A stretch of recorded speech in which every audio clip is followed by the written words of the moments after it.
Hello, everyone. My name is Emmanuel Abreu. Thank you for attending this virtual event organized by Word Up Community Bookshop. Word Up Bookshop is an art space run by local residents, many of whom are volunteers. We started as a 1-month-long pop-up shop in 2011, then stuck around due to overwhelming community demand. This past June, we celebrated our 10th birthday. We can be found at 2113 Amsterdam Avenue at the corner of 165th Street in Washington Heights, New York City. We host events for all ages and sell used and new books in English and Spanish. Check out wordupbooks.com to shop and see other virtual and outdoor events we have. We are open Tuesdays through Fridays, 12 to 6 p.m. and Saturdays, 11 to 5 p.m. So Julio Anta is a writer based in New York City. Raised in Miami in a Cuban and Colombian family, Julio strives to tell narratively rich stories about diverse and empowered Latinx characters. His debut comic series, Home, which is about a young Guatemalan immigrant, which is about a young Guatemalan immigrant who must learn to harness emerging superhuman abilities while being hunted by the federal government. Terry Blas is the illustrator and writer behind viral webcomics So You Say Latino and You Say Latinx. He has written comics for Ariana Grande, Steven Universe, and Rick and Morty. He is a writer for the Marvel series Reptil and has contributed stories to Marvel Voices Pride and Marvel Voices Comunidades. Take it away, guys. Hey, everyone. Thank you so much for having us, Emmanuel. Really appreciate it. Word Up Books is an amazing bookstore here in New York. And Terry, thanks for doing this as well. Yeah, of course. I'm excited to be here. I'm very glad you asked me to be a part of it. I think we should just jump right in, right? Yeah, let's do it. Let's do it. I loved Home, and the last issue I read, which was number 5, ended on such a cliffhanger that I want to know more. And I want to know where the idea for Home came from. Yeah. Well, so a little, I guess a little background info on Home. This is the book Home. It came out earlier this year, or earlier last year now at this point. And it is the story of a young boy who is separated from his mother at the border, just as superhuman abilities begin to manifest inside of him. And that's pretty much where we kick off. And really, it's a story about superhuman abilities, but it's not a superhero book. There's no capes, there's no supervillains. It's a book that, with the exception of the superhuman powers, it's very grounded. And like a lot of people might expect, this book was inspired in a response to the Trump administration's family separation policy that started in the spring of 2018. And for me, it was a really difficult time. It was a time where, a lot of us were just kind of filled with a lot of anger after living through a year of that administration already. And then when this happened, it felt like a new low to me, and for me, I tried to find a way to kind of harness all this anger that I was feeling about the way that immigrants are being treated in this country. And pretty much that's where Home came from. Really just from all of those feelings that were going on during that time, and trying to find a positive outlet to tell a story about a kid who's empowered and who can take life into his own hands. And then what about you? You wrote Reptil, which is an amazing Marvel superhero book, which is obviously kind of different than what I was doing at home. But maybe you can tell us a little bit about what it was like being brought into a book, and kind of creating this story that really defined this character. At least in my opinion, it kind of defined this character for the first time, who was previously just like a character on the sidelines that really hadn't been given a spotlight yet. Yeah, he was a character that had been in comics for I think about 10 years before I came along. I read everything I could, find that he had been in. And this was the first time they wanted to give him a solo series. And I was coming from a place where I had written a few original graphic novels and then a couple things that, like Steven Universe and Rick and Morty, where I had to write in someone else's voice and they were, pre-established characters. So I felt like I could do it. I was excited about it. And the thing that I latched onto when I was researching him and reading about him was, well, actually, my first thought when the book came to me was, or the idea was like, I don't know who this character is. I've never heard of him. And I thought, if this is a Mexican American kid and he's a Marvel superhero and he can turn into dinosaurs, he should be every kid's favorite, Marvel superhero.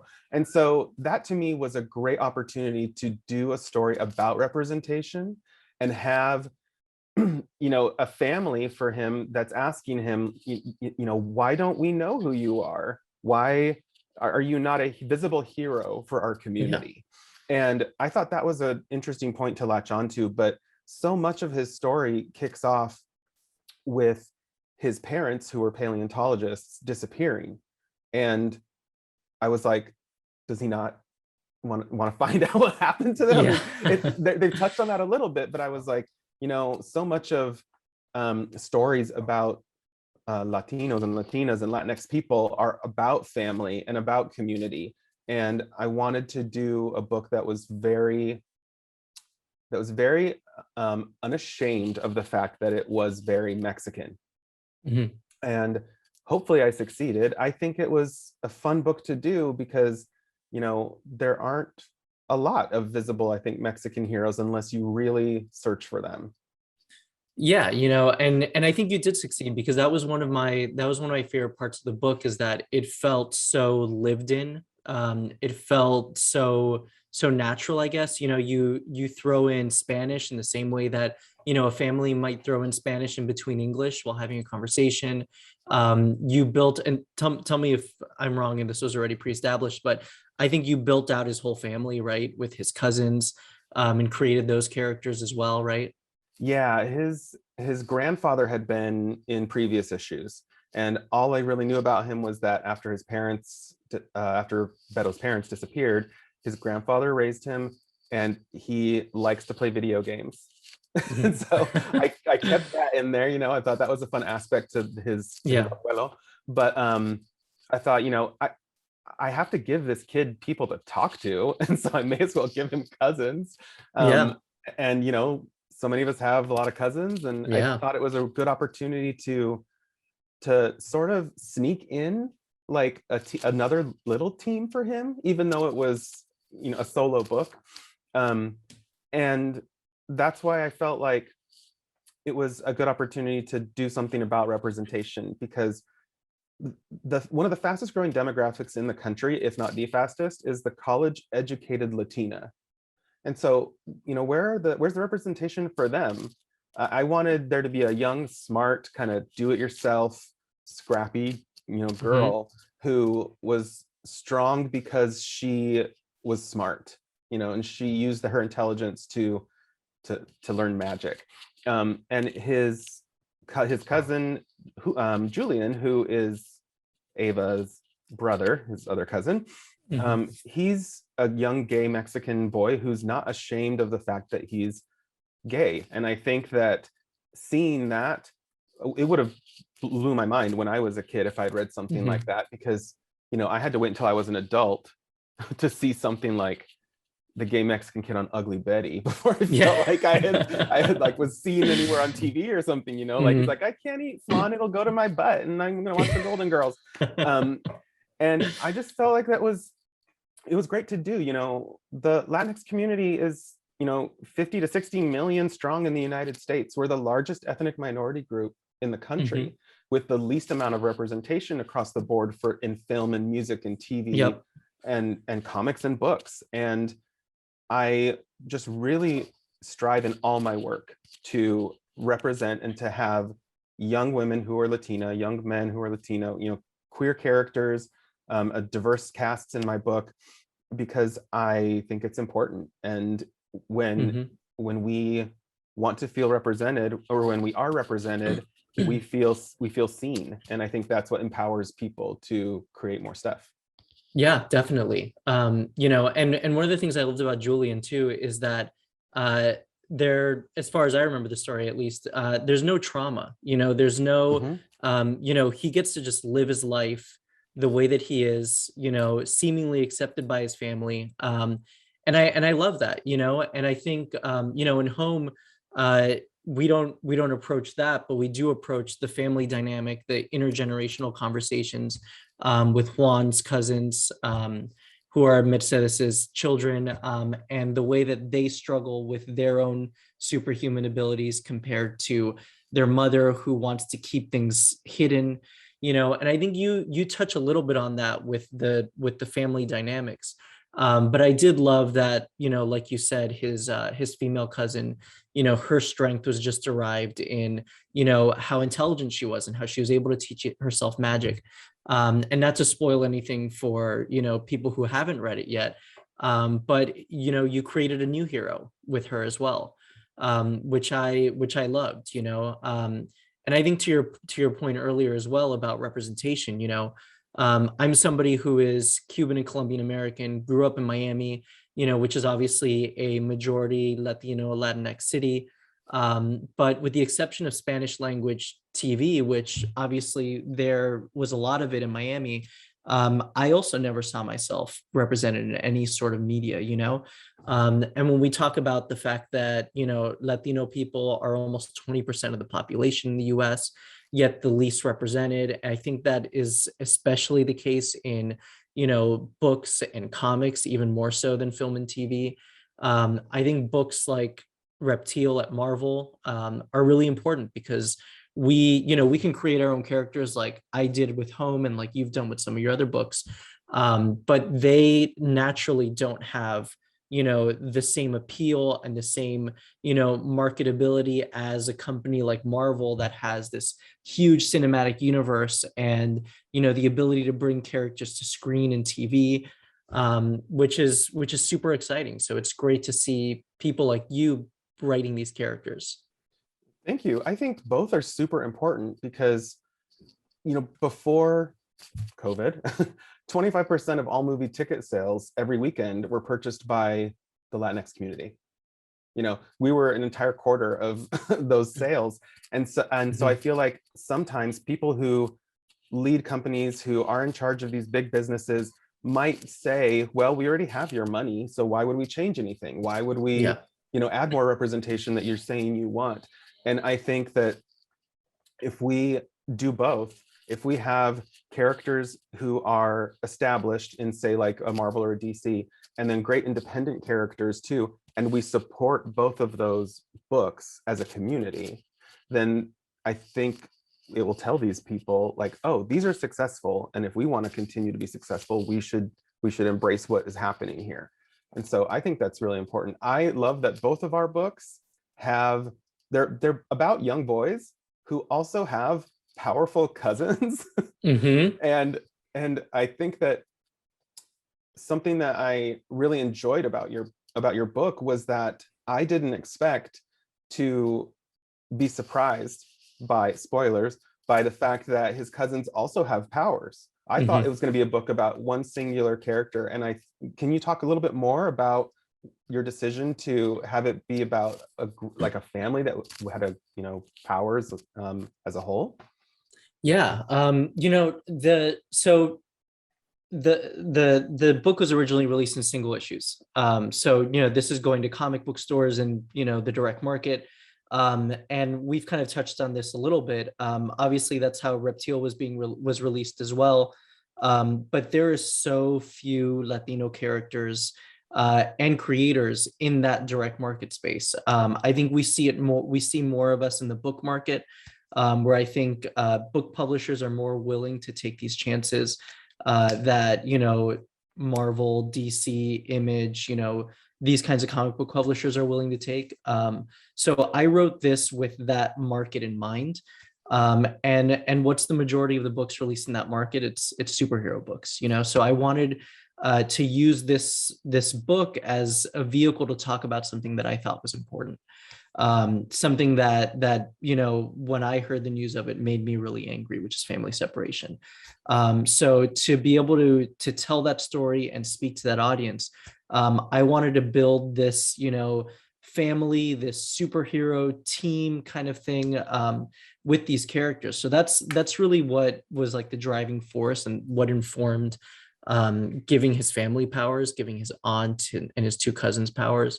And then in the flashbacks, learning that his father had powers as well, which is what directly led to, you know, their migration to the US. And really, when it came to like deciding what these powers were going to be for each family member, it was really about trying to find a way to externally show what they deal with internally.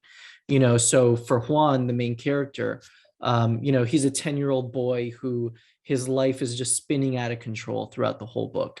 You know, the reasons for why his mother decides that they need to leave and seek asylum in the US is totally out of his control.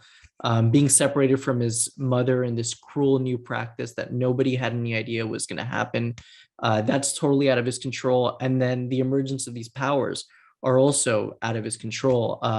So I wanted it to be these sort of powers that we can showcase in the beginning of the book as being out of control, which is like this energy, this kind of fiery energy. But as the book goes on and he starts to kind of feel security and have people behind him that can show him the way, they turn into these like controlled energy blasts. And the same thing applies to all the other characters. You know, Mercedes' aunt is someone who, you know, is from an older generation who believes that they should conceal their powers, that, you know, as a form of security and of, you know, making sure that they're able to survive. She believes that they shouldn't show their powers. So for her, I thought it would be a good idea for her to be able to fly.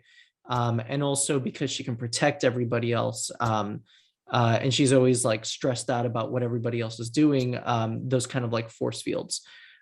So with everybody, you know, it was really just a way of just externally showing what their, you know, what their values are and what they deal with internally. Yeah, I love that with Mercedes because I felt like with these, she kind of has these like force field things that in a way are telling you that she's, you know, shielding herself from the world by keeping her powers secret. And on some level, as I'm reading it, I'm like, well, I can't blame her because she feels like if she uses these powers out in public, it's going to bring more unwanted attention to her at a time when the country is not viewing the community she belongs to in a positive light. Yeah. So it was very layered that way, and I really loved it. I thought it was really great. Thanks. Yeah. You know, I think it's something that us and our families, we deal with a lot, you know, that kind of intergenerational conversation about, you know, whether we should be integrating into American society and assimilating, or if we should, you know, be putting our culture out there the way that, you know, that maybe feels more freeing, and whether we should just, you know, shut our mouths and just, you know, do what we need to do to survive, or if we should use our voices. And obviously in this case, it's their powers. So, you know, that's definitely something that I wanted to kind of address with the book. Yeah. I thought it was great. Is there, this is probably a question for later, but is there going to be more? Yeah, you know, I can't talk too much about it right now, but you know, definitely in one form or another, there's going to be more. But we're definitely already having conversations about doing another volume. So nice. So I'm excited about that, and I'm also really excited to see what happens with Reptil. You know, I feel like you kind of built up this character, gave him, you know, this backstory, and then also opened up the world of that family, which maybe you can speak to it a little bit. We are going to be seeing his cousin more, right, in the Marvel universe? My answer is I don't know. Okay. Because that's not up to me. But that I think speaks to the necessity of people who read the books and like it to be vocal about it, to message Marvel, to demand that they see more of that character, because I haven't been approached about writing anymore. I have some ideas, but also Ava, since she's a magic user, I set up in the Comunidades book that she goes to Strange Academy, since that's where a lot of the magic users that are young in Marvel are going. So now, since she would potentially be on that book, if they decide to use her there, then that's up to the people who do that book. So yeah, I would love to see more. I have a few ideas about things that I would do if there were to be more Reptil. And yeah, a couple of ideas for things for Ava too. But I think that so many great new characters get created within companies like Marvel or DC, but they tend to fall by the wayside if, you know, the books don't do astoundingly well, or if people don't demand more from them. And it's only when we tell those companies, like, I want more of this, that I think we get more. Yeah, but I don't understand why there wouldn't be more. Yeah. But Yeah, and I think it seems like I need a Marvel Legends action figure, right, where you can take his arms off and add dinosaur arms, and it just seems like it's perfect. that would be a selling toy that every kid I think would want. Yeah, I had to commission an artist to like make me a Reptil action figure. But yeah, I hope there's more. I know that the Comunidades book that you and I are both in, there's a short with Reptil in there, and then there's a little bit longer story establishing Ava as a hero. So if people want more of them and they haven't checked out Comunidades, they should definitely look into that. Yeah, and let's talk about that for a second. So Marvel Voices Comunidades is a book that both Terry and I were on, and a lot of other great Latino, Latinx creators. That's it right there. That's actually my favorite cover of all the covers that came out of it. I love it. All the flags, all the Latin American and Caribbean flags. I am partial to the Ava covers, but yeah, for sure. But that one with the inclusion of all those heroes, I think is really great. Yeah, and it's you know, I think it's a great book because it's a book that you know, for me, it was, you had already written Reptil and done work with Marvel. For me, it was my first time getting to write Marvel characters, which was a huge honor for me because I got so jealous of the characters you got to write. I love Miles, but I really love Spider-Girl. yeah, you know, it's funny. I have this little pop of her right here. Yeah, great. You know, Anya Corazon, which is Spider-Girl, is really one of the first, or I mean, not one of, probably the first, you know, Latino character that I saw in the big two. I remember when she was introduced in a series called Amazing Fantasy, which is kind of like an anthology series, obviously inspired by the original Amazing Fantasy. You know, that was my first time reading her in a little like 5 or 6 issue run that she had in there. But back then she was known as Araña, which is to me like a way better name than Spider-Girl. Probably less marketable, but you know, I actually asked them if I could have her being referred to that, but you know, obviously she's known as Spider-Girl now. But yeah, so I was super honored to write Miles and to write Anya. And yeah, it was also a lot of other great Latino and Latinx creators' first time writing for Marvel. And there's so many amazing stories in there. So I recommend that everyone pick it up if they have the opportunity to. I believe it's only at comic book stores. I think I saw in the chat them saying it's not available at Word Up. But yeah, and your story was fantastic in it, and really highlighting a ton of Latino characters, a lot of Latino superheroes. Hopefully that we get to see more of. We're going to be seeing America Chavez in the Doctor Strange movie, which is super exciting to me. She's a great character. I watched that trailer in slow-mo. I know, you can see her star portal at one point. I was like, she's got a ponytail. She's got a ponytail in this scene. Yeah, so I'm super excited about that. Your story in Comunidades was really great, and it's funny because you and I now have both done comics that have explained, you know, these divisive terms that I think people either love or hate or whatever. Either way, people are passionate about it. And I love that what your comic did was have this like younger generation kind of explaining it to, you know, their parents. And I think something that I really love is that neither one of us in the comics that we've done about that are telling anyone else what to do or how to identify. I think the identity is something that's super personal and important to people. but they're about sharing information and being inclusive and saying you do what you want, you know? Yeah, definitely. Yeah, I mean, for those of you who haven't read it, my story and Terry's story, that he did, I think for Vox he did it originally. Yeah. They're both stories that, you know, obviously the term Latinx is a term that, like Terry said, is divisive for a lot of people, but for a lot of other people, it's a term that makes them feel seen, and you know, it feels inclusive in a language that is normally completely gendered. Which obviously, you know, keeps out people who are, you know, gender non-conforming or non-binary. And what I did with my story and what Terry did with his Vox story was kind of just explain what that term means for those who aren't familiar, because there are a lot of people who have never heard the term, and are confused when they hear maybe younger people use that term.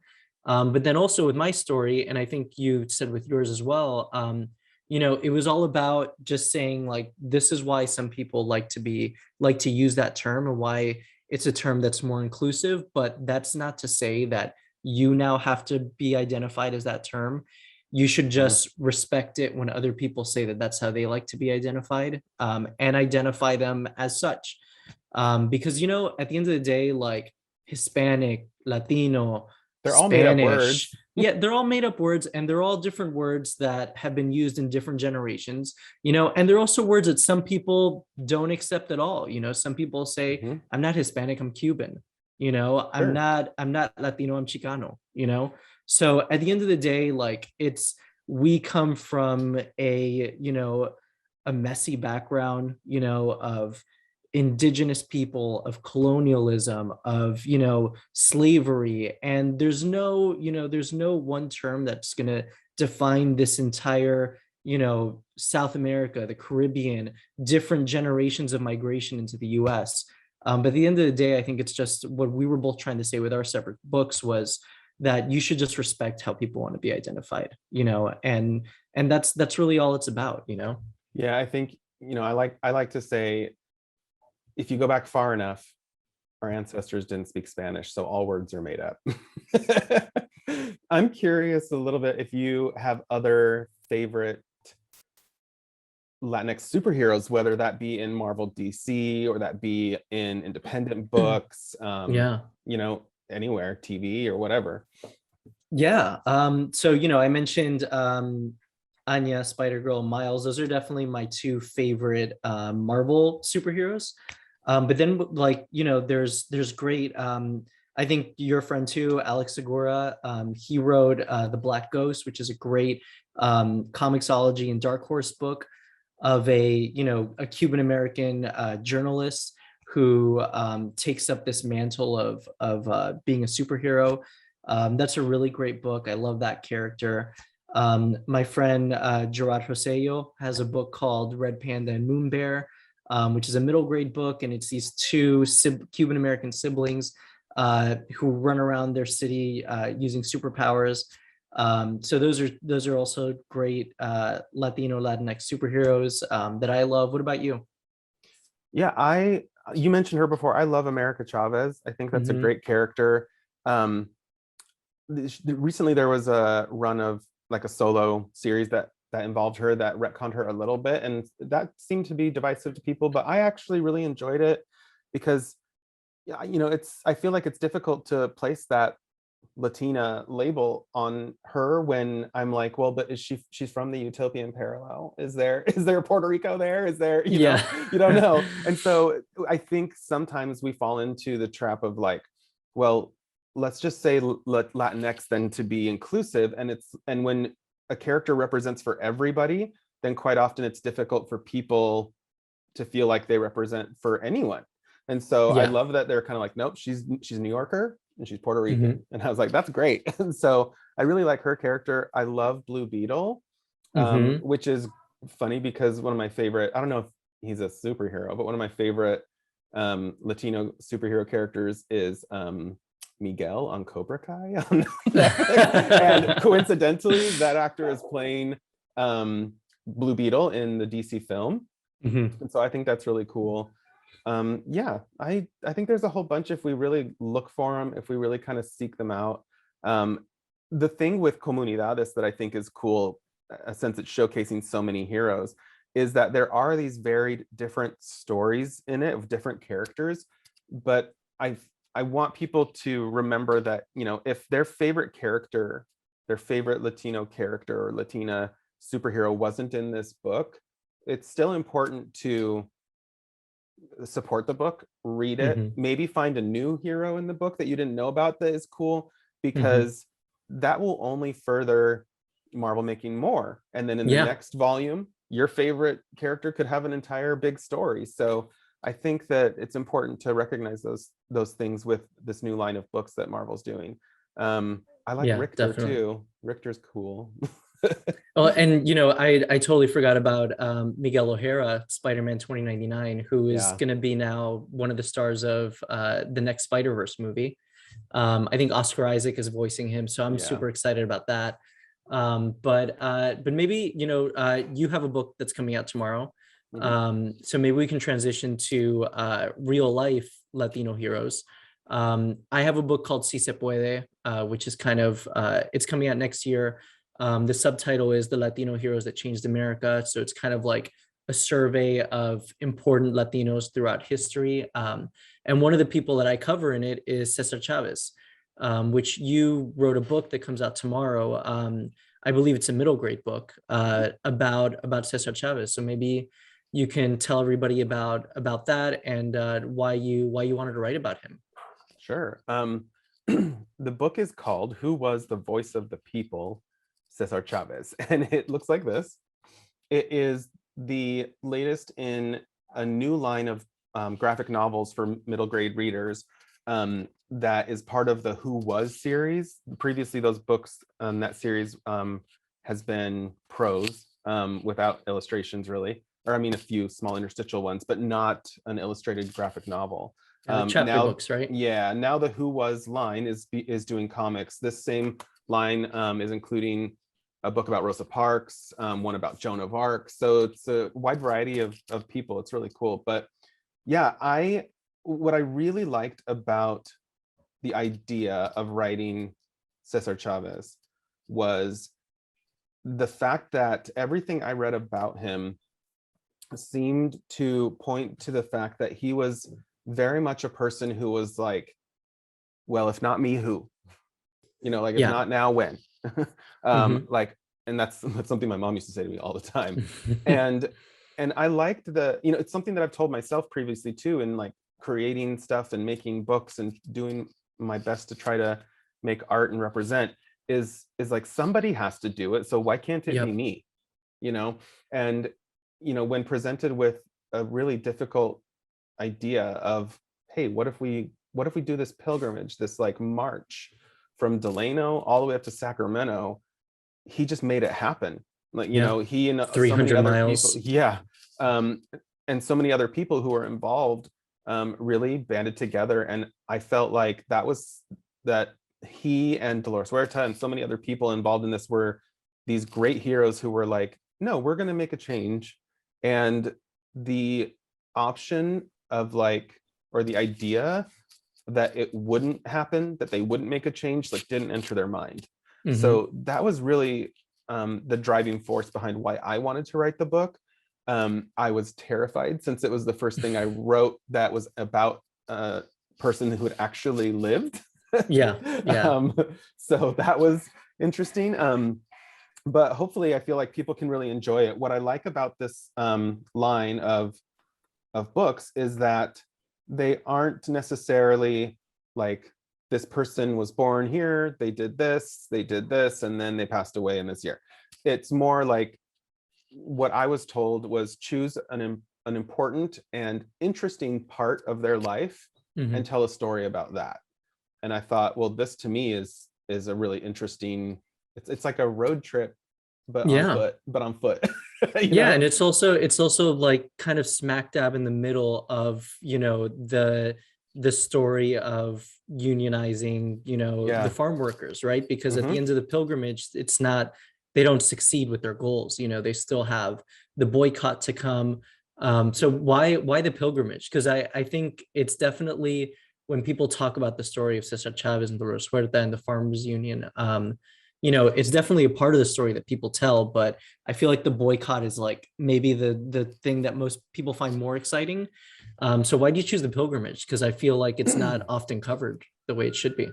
The pilgrimage, I felt, was a great way to show that it was his way of spreading the idea by word of mouth and by example. So Yeah. they didn't just like take the quickest route to get to Sacramento. They were very strategic in, we're going to stop in this town because there's a lot of farms. We're going to pass these orchards in these areas and tell people what we're doing. And if people want to join us, they can join us. The crowd that ended in Sacramento was much larger than when they started. So, I mean, that was their way of, like they didn't have social media to like get the word out. And so they made signs, they made, all these great banners and things that they carried with them the whole way. And I feel like if someone was working in a field and this whole procession passed them, they would be like, wait, what is this? What's happening? Yeah, they want to check it out. Yeah. Yeah. And so I felt like that was very smart, very strategic of them. And I love the way that that the procession is portrayed in this book. The art is by Julia, and it's really great. You see like sort of it starting and then them having conversations along the way. And there's lots of great pages where, like this one, for instance, is him at a fence talking to people and trying to get them to join in. So yeah, I felt like, I don't know, the boycott was really interesting, but it didn't strike me as much as having this to me, when I read about the pilgrimage, had a distinct like goal, like this thing they wanted to do and meet. And like you said, they may not have like reached that specific goal, but there's a scene where he's talking with Dolores and he's saying like, well, what if, or she says, I don't remember which one of them it was. One of them says, what if we get to Sacramento and the governor's not there? He doesn't want to meet us. And they say like, that that's not really the point.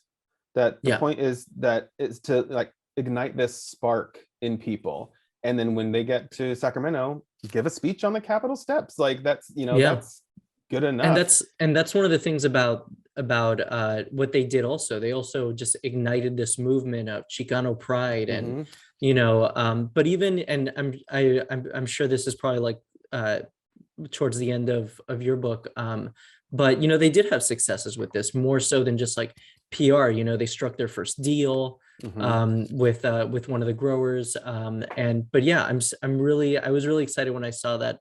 That's the part of the story that you were covering, because it's so often ignored, I feel like. Dolores reminds him in that scene that they are right now in the middle of that situation, so they're too close to it to see the impact that it will have one day. And I think that that's an important thing to remember. Sometimes we like you can stick the funny pages so close to you that they turn into dots, but you like pull it away and you can see the whole picture because there's some distance. And so I felt like that was a great kind of metaphor for this like road trip and to be meeting your goals. I'm curious about your book, if you could talk more about it and what that process was like, because you said that it's about several different people. Yeah, so it's called Si Se Puede, the Latino Heroes That Changed America. It's out fall 2023, so it's still a ways off, but it's published by 10 Speed Press. And the way I've described it, it's kind of like Magic School Bus meets important Latinos in American history. I love that. So the whole setup is like this immersive museum exhibit that people can go visit, and when they walk through the halls of this museum, they're transported into these significant events and the lives of these people. So one of the chapters is about Latinos that fought in the Civil War, in the U.S. Civil War. And another chapter is about Roberto Clemente and his life through baseball and philanthropy. Another one is about Latino scientists, like Ellen Ochoa, who went to the first Latina in space. And one of them is about Cesar Dolores and the farm worker struggle. So every chapter kind of has its own theme and explores all these different important, diverse, and important Latinos throughout American history. So yeah, it's not out for a while, but I think once it is, we can talk more about it. I think that's great because it's helping people who may not know about so many great Latinos who contributed to our history and to this country. So Yeah. that sounds like an Yeah. amazing project. I'm excited Thank for you. it. You ready for Q&A? I love a Q&A. I'm ready. Hi. So Hey, I'm Carolina. Carolina. Thank you so much. This conversation has been amazing. I'm just like Good. blown away right now. And I'm not lying. Like I've been writing down all these book recommendations. I'm just gonna like read all of them now. But yeah, we have a few questions. So one that Fabio put in your own words, what makes good Latino representation as opposed to tokenism? For me, I think it's a little ironic because Home is a book that is really centered, or the incident that sparks the book is about pain and is about trauma that these children are going through. But for me, like outside of these things that are based on specific events in real life, I think like what I want to see with Latino representation is stories that just has people living, kind of like what I mentioned to Terry about the cousins in that book. They get to live their lives and not face adversity at every step. And I think we're seeing that now with some media, like there's a new Amazon show called With Love, that's really just romantic comedy through the holidays, featuring a bunch of amazing Latino and Latina actresses. And it's not centered around pain, it's not centered around trauma. And I think also, Terry was talking about this a little bit before about specificity. And I think that's important too. I think that a lot of times media and Hollywood tries to paint Latinos as these brown people that, have one singular, monoculture. When in reality, we are a diverse ethnic group, of all races, who have all sorts of different experiences. So yeah, I think that's what I think makes, for authentic stories. I talked a little bit about this with Angelique Rocher, who works for Marvel, and she told me that my experience, my Mexican American experience, is very different from, say, her cousins who grew up in New Orleans and who have likely did not grow up like me, queer and Mormon, right? So my experience is very specific to me, and I feel like when we are writing characters and we can be a little bit more specific with them in terms of their personality and the things they like and the things they like to do, as opposed to writing a character that you're giving attributes to that you think are going to be Cuban or Mexican or whatever. I would prefer to do something like, I haven't seen too many young gay Mexican men in a book who aren't ashamed or who are like, oh, machista culture is not, I'm not down with that. I haven't seen that. So I feel like if I include that, then hopefully that's not tokenism, because it's something that I would have liked to have seen when I was younger. It's a difficult question because I was asked once on a Comic-Con panel, is bad representation better than no representation? And I was like, I don't know how to answer this. And like the conclusion I came to was that unfortunately, I think bad representation is better than none, because if it's bad, then at least that starts a conversation about how it can be better. But if there's none, then we aren't seeing any kind of reflection of ourselves that could be improved, that could make us feel seen. So I say just be specific in your characters. And yeah, hopefully that does it. That's a great example with Love. That showrunner is Gloria Calderon-Kellett, who also made One Day at a Time. And there's some great, definitely not token characters in that show as well. And her husband, Dave Kellett, makes comics too. So check out Yeah. Dave Kellett and his comic Drive. We have a few questions about Comunidades. Like I'm still upset we can't have it at Word Up. I'm gonna find a way to get it here because I definitely want to read it and have it like in my hands. But yeah, Rebecca asked, will there be a second volume of Comunidades? We don't know, but you know, Marvel Voices is a very new series. You know, I believe it started with African American creators and characters. There's been one for Indigenous characters, Asian American characters, and now we're kind of coming up on like the full year. And it looks like they're coming out with another one for African American creators and characters. So hopefully, you know, we'll kind of cycle through it again and have another Comunidades book. Yeah, I think that if they continue to do that, then what that's going to do is bring in more and more writers and artists who are Latino, Latina, Latinx, and to contribute. Because before, you know, maybe 10 years ago, you could probably name however many there were on one hand, but with an anthology, you bring in a lot of people. So hopefully there will be more. And I think the key to getting more is telling, you know, Marvel in a letter on Twitter, whatever, that you love that book and you want more. Yeah, definitely reach out to publishers, big companies, even booksellers. Like go to your local bookstore and let them know exactly what you want to see like in their stores. Yeah, Omar also asks, I'm super curious about Comunidades, how it came together and who curated it. My impression is that Marvel reached out to Professor Latinx Luis Aldama for help and intros. Accurate? Probably. Well, my experience is that because I'm like this, I created a list of every single Latinx Marvel character that I could find. I'm not suggesting that it happened because of me by any means, but I sent it to my editor on Marvel Voices Pride. And I was like, is there any plans to do a Comunidad or like, you know, one for the Latinx community? Because look at all these characters and especially these, you know, that are really popular right now, Miles Morales and America Chavez.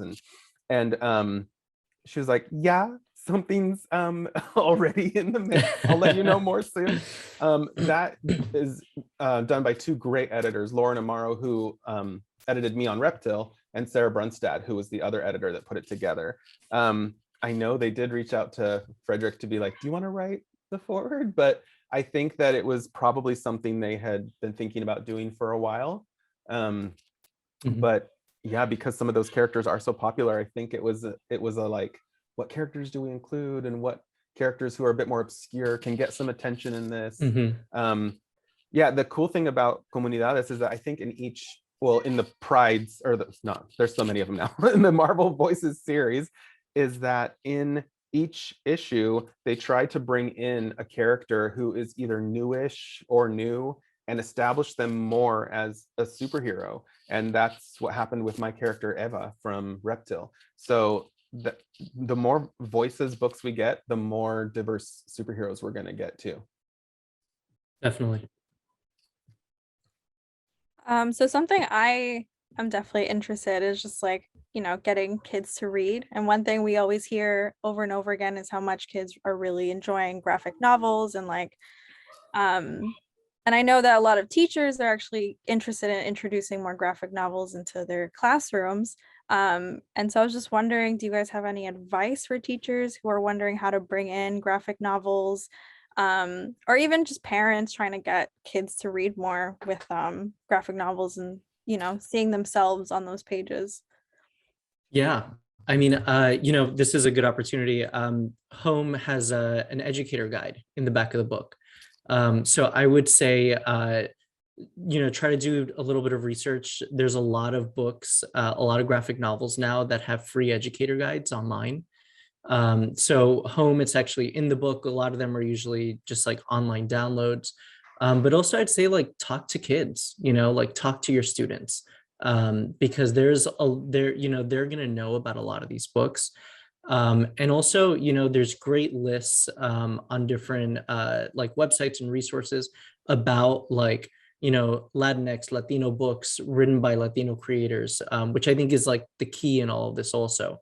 that they are, written by, reflective voices that tell these great and like unique stories that kids can see themselves in, because I think that's really the most important thing.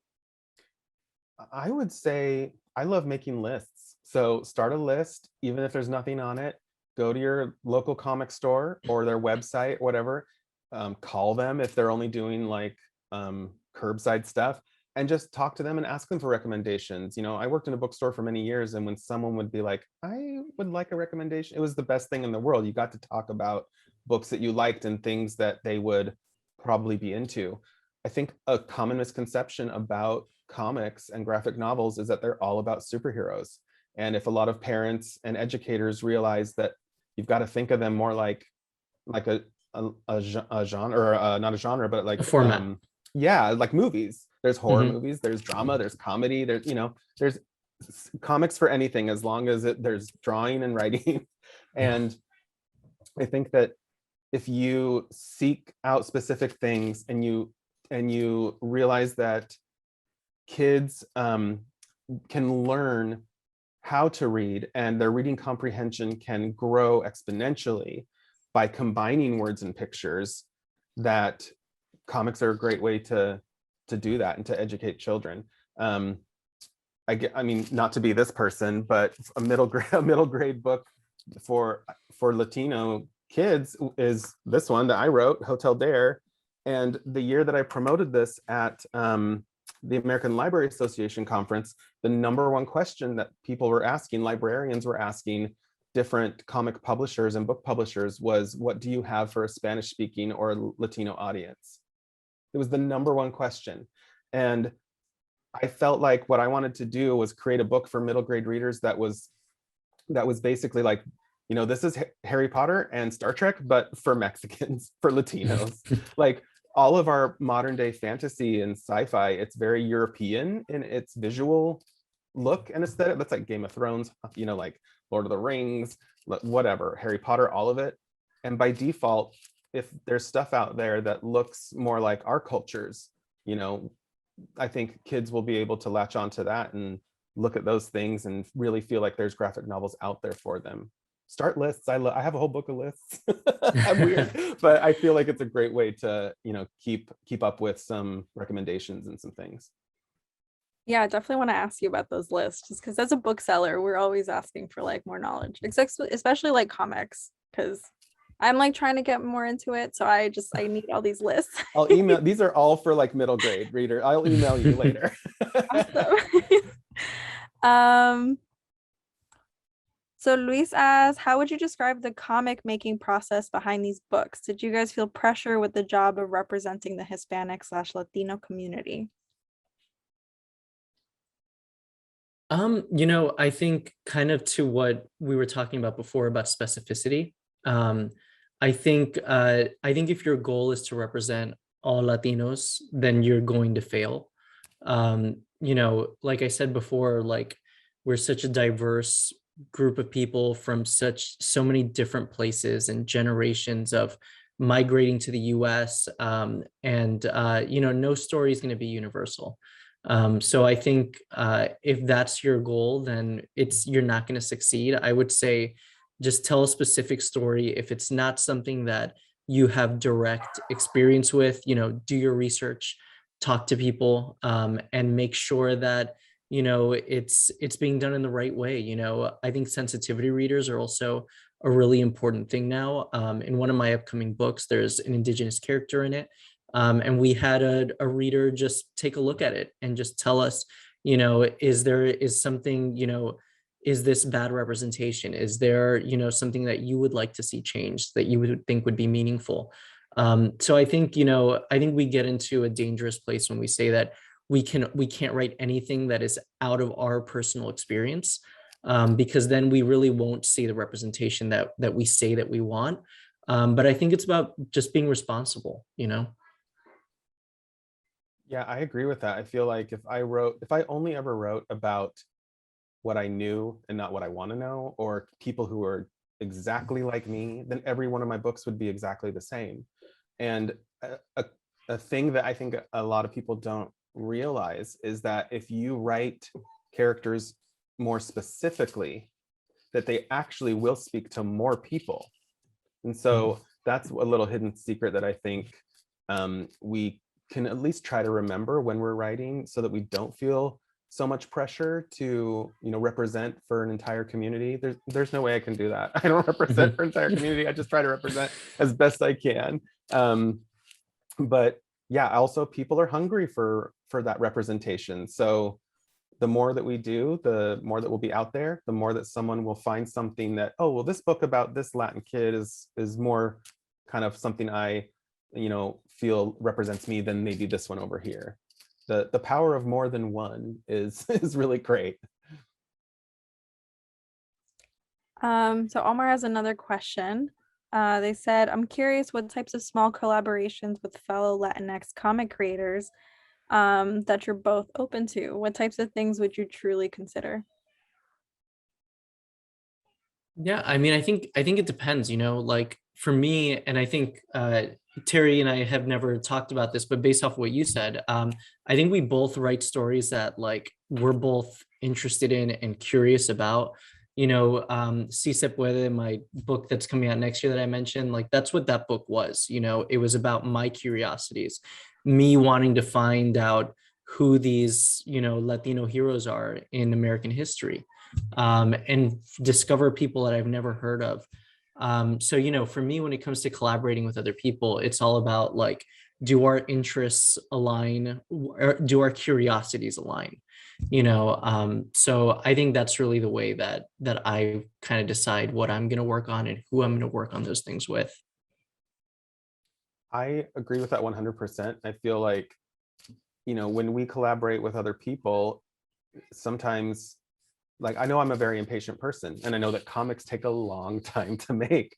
So I know that what I want out of a collaborator is someone who's organized, someone who can work at a good pace that doesn't sacrifice the quality.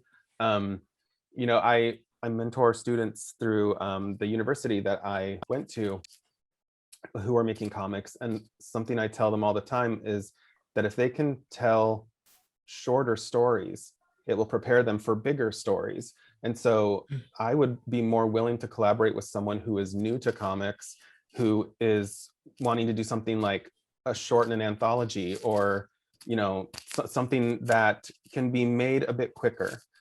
When I wrote my first graphic novel, it was 160 pages, and I was like, I don't know how to visualize this in my head, but I thought I can write a 10-page story. So why don't I break this into chapters and just try to focus on it that way?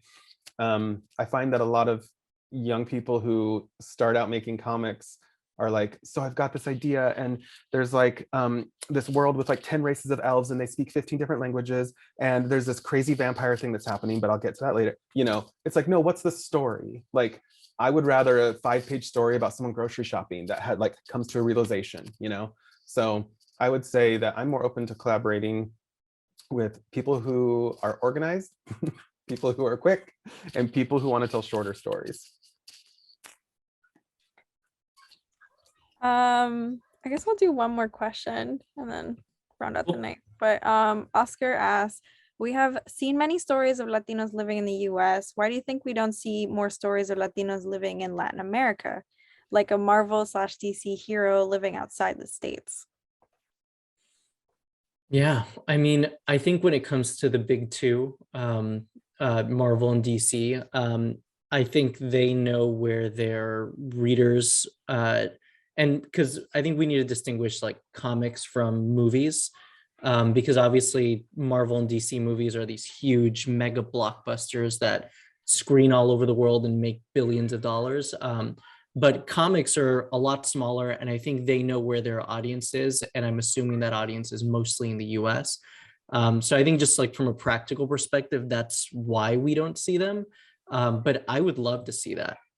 I would love to see, a story of a Marvel hero living in Cuba or living in Colombia, and they're not somebody who lives in the US.